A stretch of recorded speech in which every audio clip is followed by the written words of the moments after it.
to the Plugged In podcast, a new project from the Institute for Energy Research. To find out more about our work, visit our website at instituteforenergyresearch.org. Welcome to the Plugged In podcast. I'm your host, Alex Stevens. And riding shotgun, I'm Jordan McGillis. Joining us today to discuss the link between health and hydrocarbons is Chris Wright, the CEO of Liberty Oilfield Services. Chris is an industry veteran who earned his degree in mechanical engineering from the Massachusetts Institute of Technology and conducted graduate work in electrical engineering at both the University of California, Berkeley and MIT. Chris, thanks for taking the time to speak to us today. You bet, guys. I'm glad to be here. Before we dive into our discussion, I'm interested in learning a little bit more about your background. When did you develop an interest in energy, and what made you pursue that interest in school and then later on in your career? Well, sort of two things happened to me when I was young growing up that impacted my future direction. One was about 12 years old. In downtown Denver, I saw a homeless person for the first time. I was just shocked and frankly outraged that somebody in Denver in the late 70s could not have a roof over their head and enough food to eat. I didn't know anything about mental illness or substance abuse. I just saw poverty, and it outraged me. And so that's been a focus of mine all along. How are there still poor people, and how do we fix that problem? And the other was when I was in high school, sort of the mania of the day then was depletionism. We were running out of everything: farmland, minerals, fertilizer, oil, gas, all sorts of energy. Mass starvation in the U.S. was around the corner. Paul Ehrlich and Mark Holdren, were certain 100 million people would starve to death in the United States by the year 2000. So that's only 20 years away. So this is a pretty frightening prospect. So eventually I linked together these two. Wow, we still got a lot of people not out of poverty, and we're running out of energy, so we may go backwards instead of forwards.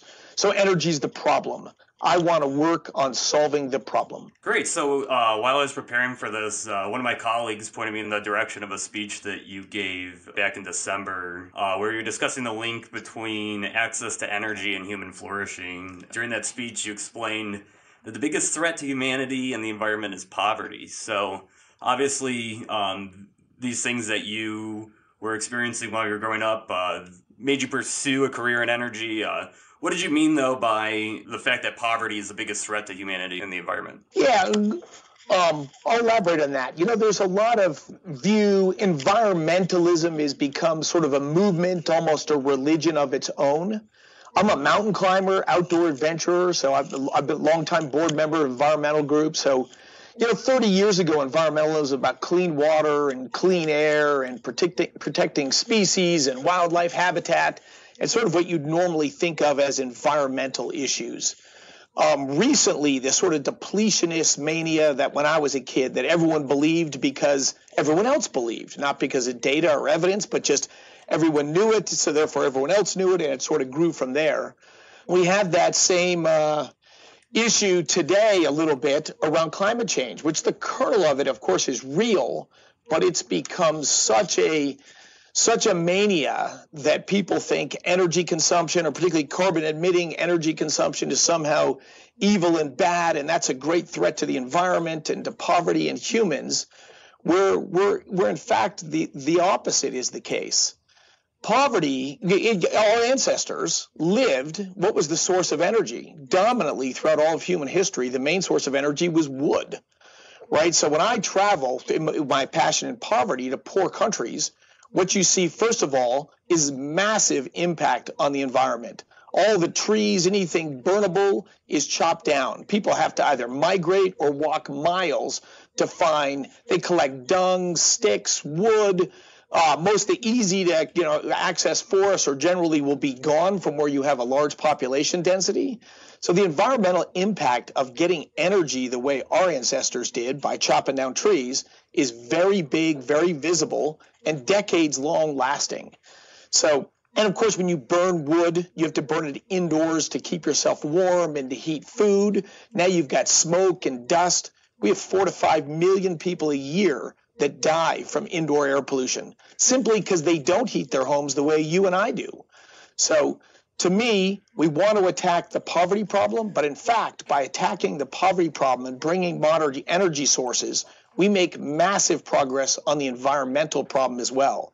But although history is writ clear with that data as the story, it is rarely appreciated these days.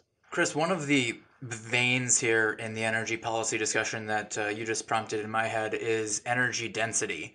And you're alluding to that in that throughout history, we as human beings have had to consume vast swaths of Earth to produce energy. When we began to exploit hydrocarbons, however, we were able to get energy from much denser sources. And that in turn enables us to actually use less land. Do you want to talk about that at all?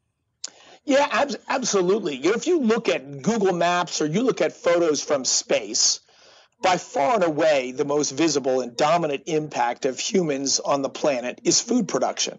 Almost a third of the non-polar lands are used for either growing crops or grazing and herding of animals. So we have a big impact producing food. If you go in traditional societies, you've got that impact, and you've also got the deforestation impact, which is a very visible impact on land and stuff. If you go to a city or, when I testified in the House of Lords in England on shale revolution, nobody had ever seen an oil drilling rig when they visited the United States. They'd all seen windmills, but they hadn't seen an oil drilling rig. So what's great about hydrocarbons, as you talk about this energy density, which means we use somewhat more than 1,000 times less land to produce energy when we're getting it from underground than if we're getting it from the current flows of energy from the sun, whether that's from trees or biomass or wind, where your current flows of energy into the planet are just much more diffuse. Oil and gas, my view is they made the world more than 10,000 times bigger, because we live today off just the top, or historically, off the top few feet of the soil, from the wind, from the water, from what grows in the soil. That was the size of the resources we had access to. What's great about hydrocarbons is they're thousands of feet underground, and humans don't live down there, but they exist from, say, 2,000 feet underground to 20,000 feet underground. So we have this giant volume of Earth that has resources in where we don't live that we can extract from. And they're essentially the accumulated storage of hundreds of millions of years of solar energy into biologic matter that decomposes and then comes out in a nice, easily energy-dense, storable format that we can extract from down below. So now, in that talk, I show the island of Hispaniola, and you can see the western half of that island, the country of Haiti, is mostly deforested. Haiti's dominant source of energy is oil and gas, but it still has a lot of people living like our ancestors lived off traditional fuel sources, which means they're cutting down all the forests. You can see the border in the day because you've got these gorgeous and prevalent rainforests on the Dominican Republic. They get energy the way we do from deep underground. Mostly it's imported oil and gas, but that allows them to have the rainforest and nature still intact. I'm going to make sure to include that picture in the notes to the episode because that was one of my favorite takeaways from your talk, actually. I had never seen that comparison before. So you mentioned the shale revolution. I'd really love to hear your inside perspective of how you've seen the industry develop over the past couple decades and the role that has specifically played in the sort of progress that you're talking about. Yeah, so energy is if you're low income or poor or extremely poor, the cost of energy is a major impact on your quality of life because the energy is a major impact into food and the transport of food. So it impacts energy that you directly use. It impacts the cost of food. It impacts your ability to build or live in a house or some kind of shelter. So energy costs matter, particularly for lower income people. So in this sort of depletionist view, which of course has been around a long time, but stirred up into a wild mania in the 60s and 70s, the view always is that energy will forever get more expensive and that if we use depletable resources, they're going to run out, some kind of tragedy will persist, and we have to find a change. But that's not the case for resources that are underground. The resources are so enormous that the real inflation-adjusted cost of oil has actually been declining for over 100 years. But in short-term periods, it rises, right? So we had high oil prices in the late 70s. We had high oil prices in the early 2000s. And it brings, again, this sort of mania that we're going to run out in 20 years and we've got an impending catastrophe coming. But why has the price of oil continued in inflation-adjusted terms to decline over the last century? Well, technology, human ingenuity. So the shale revolution is just the latest chapter of that. It just took in fact, the largest source of underground oil and gas that are locked into shale, nearly impermeable rocks where they were first sealed when this microscopic matter died in the oceans and floated to the bottom of the ocean. If it got sealed in an impermeable rock, it got preserved for time, through time.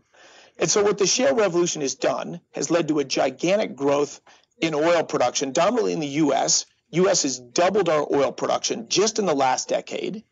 We've gone from importing 60% of our oil to now importing 10% of our oil, and very soon we'll be a net exporter. Natural gas, we already are a net exporter.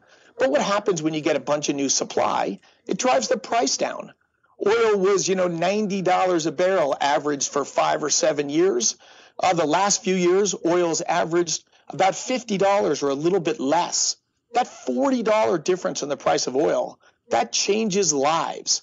That changes people's ability to transport, to put their kids in school, to do other things. Low-income people. It's the lowering in the price of oil and natural gas worldwide because of the shale revolution saves the consumers of the world somewhere around $1.5 trillion.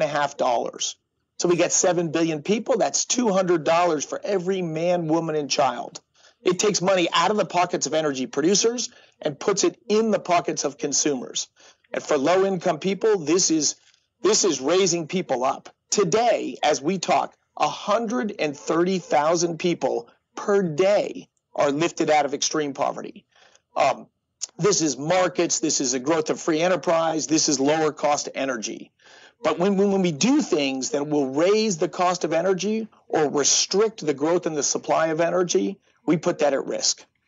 There's a humorous element to this conversation, and it's that just 10 years ago, there were all the concerns you're discussing about depletion, about dependence on foreign oil, because prices were rising. There was a real scarcity concern. Now, the playing field has been completely upended, and there's so much availability.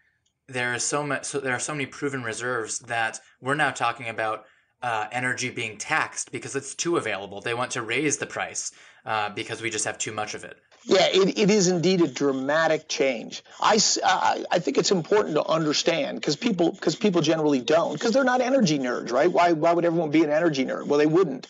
But I turned out as one. And so I say with confidence that 1,000,000 years from now, and boy, I don't know anything about 1,000,000 years from now, except for the fact that 90% or more of all the oil and gas that was underground 1,000,000 years ago will still be underground.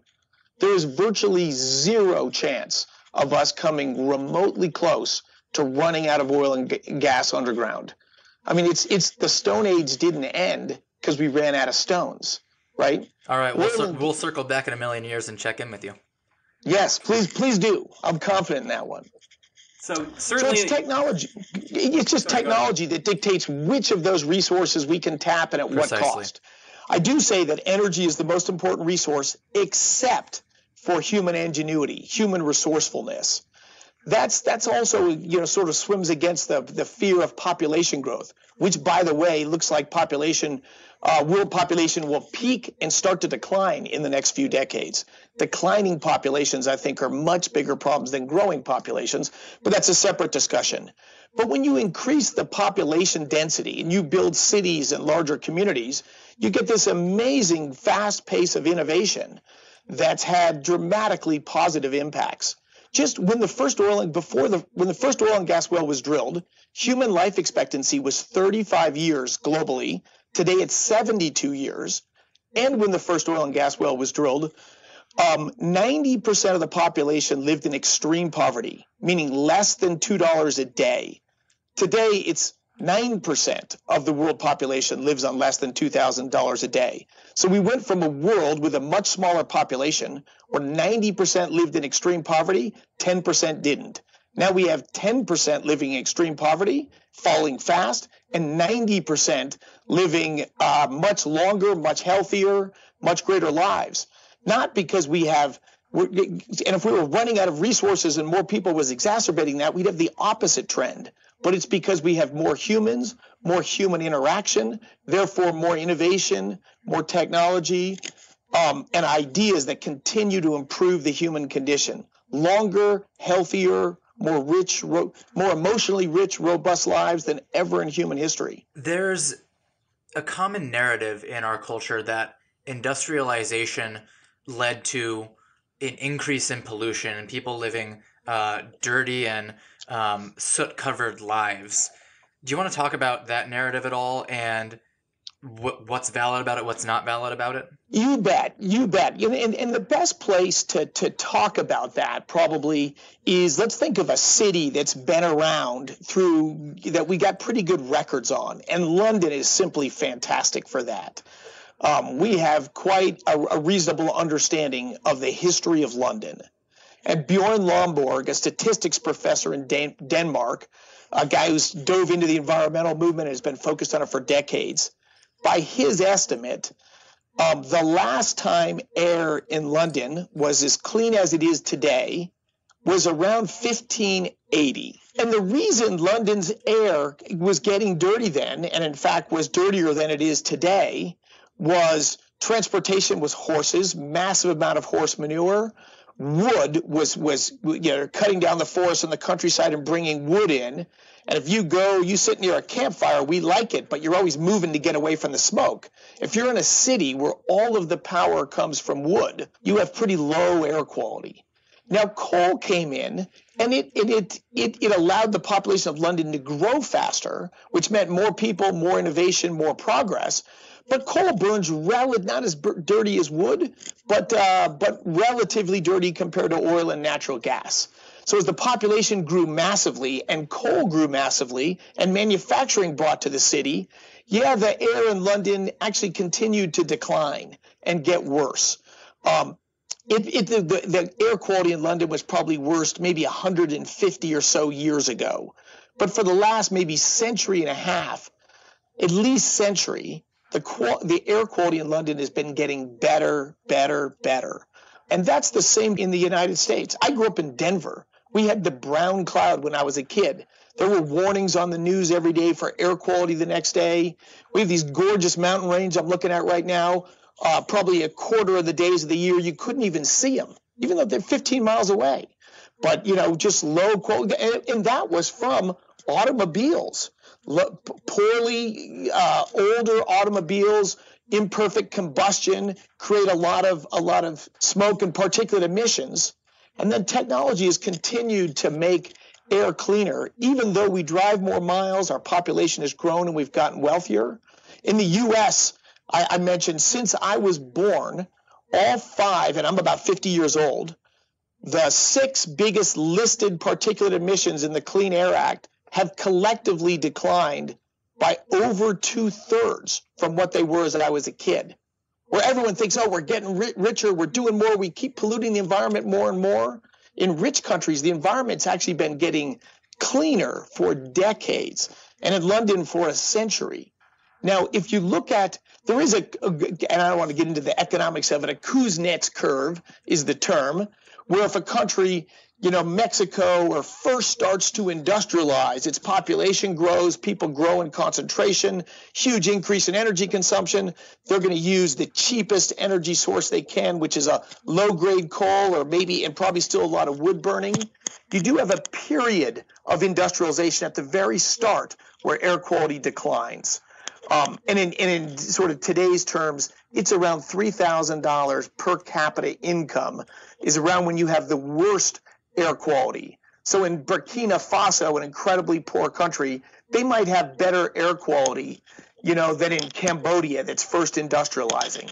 But once you get past that curve and you start to get wealthier and really enter the modern world, environments get cleaner and cleaner. Water, air, even our footprint on the land. U.S. farmland peaked in World War II.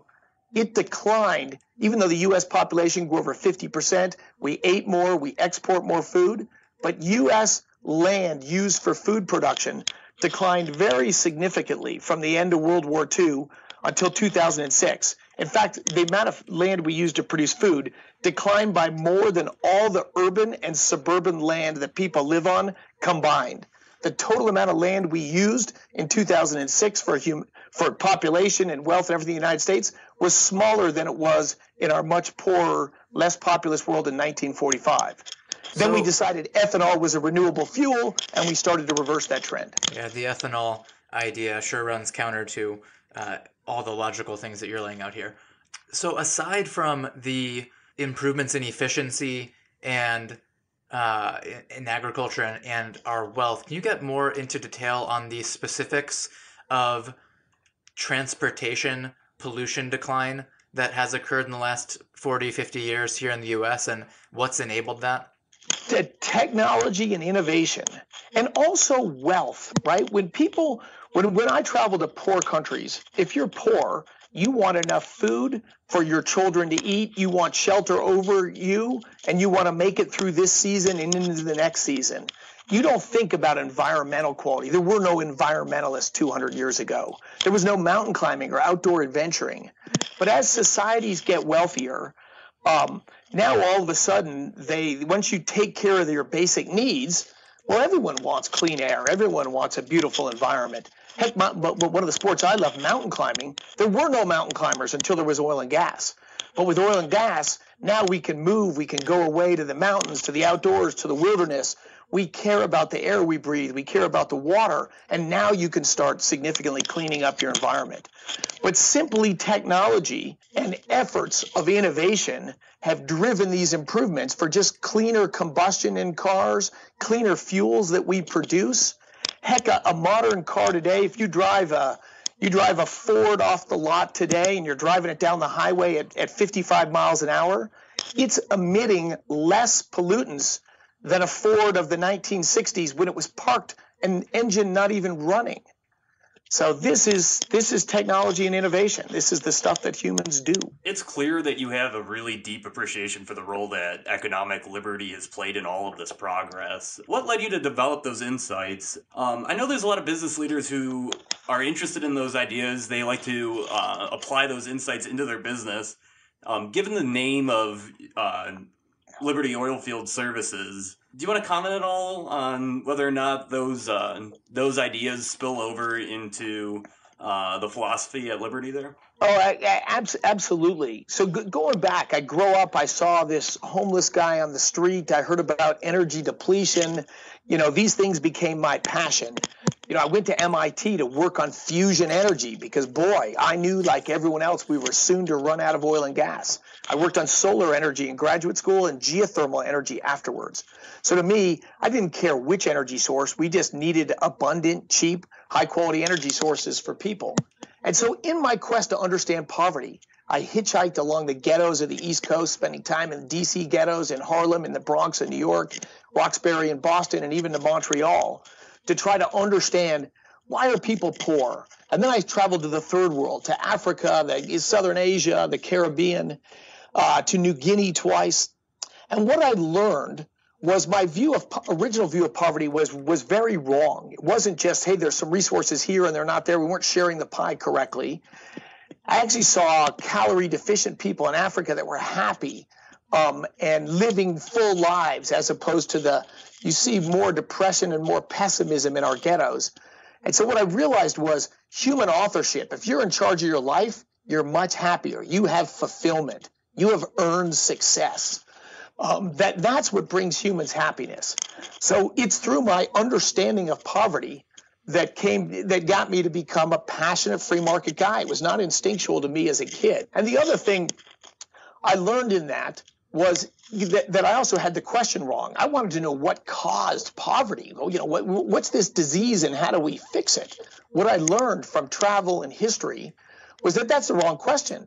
Poverty, miserable poverty, is the lot of humans throughout all of human history, everywhere and through all time, until some places very recently. So the question isn't what causes poverty, it's what causes wealth, what causes longer life expectancies and greater health and richer lives and multi-generational families. And what I found was the biggest driver of that by far is when we got away from top down, the chief, the king, the emperor that controlled everyone and you were their subjects.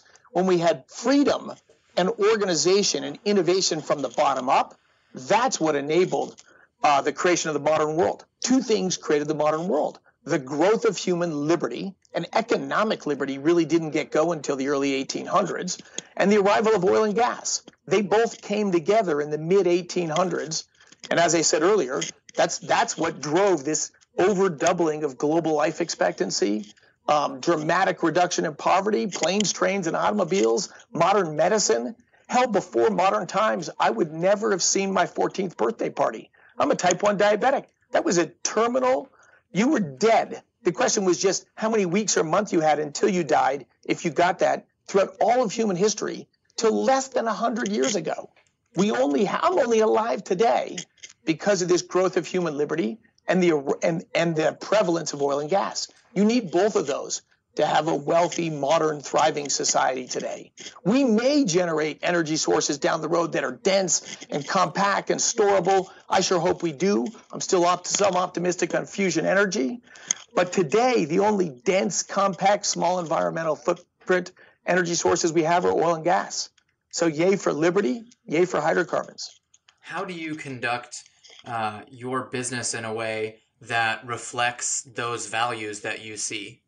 So our job, as all businesses' job, is to bring our customers something better than they can buy anywhere else in the marketplace. So we've done everything we can to make hydraulic fracturing better, greater recoveries in each wells, lower costs in each wells. We've developed quiet frac fleets, so 500 feet away, even though they have the power of a jet engine, of a 747 jet engine, you can't even hear them. We changed the way sand is carried to get rid of the dust and the noise associated with sand transport and sand loading. So we have done everything we can, and we continue every day to develop technologies to figure out how to continue to shrink the impact on the neighborhood and on the planet from what we do in oil and gas production. That's been a great progress to the shale revolution, and I would say Liberty's has been leaders in that. We also do everything. We spend a lot of money and time in our communities and in our country to try to spread liberty and opportunity to people that were born in different zip codes than us. I'm the co-chairman of a scholarship group here in Colorado called ACE. We have Liberty, just Liberty, our company and our employees, fund over 100 low-income kids on scholarships so they can get education and skills to have as free and rewarding lives as they can. We work with poverty abatement programs. We work with all of the ways that growth in human liberty and education can expand human lives.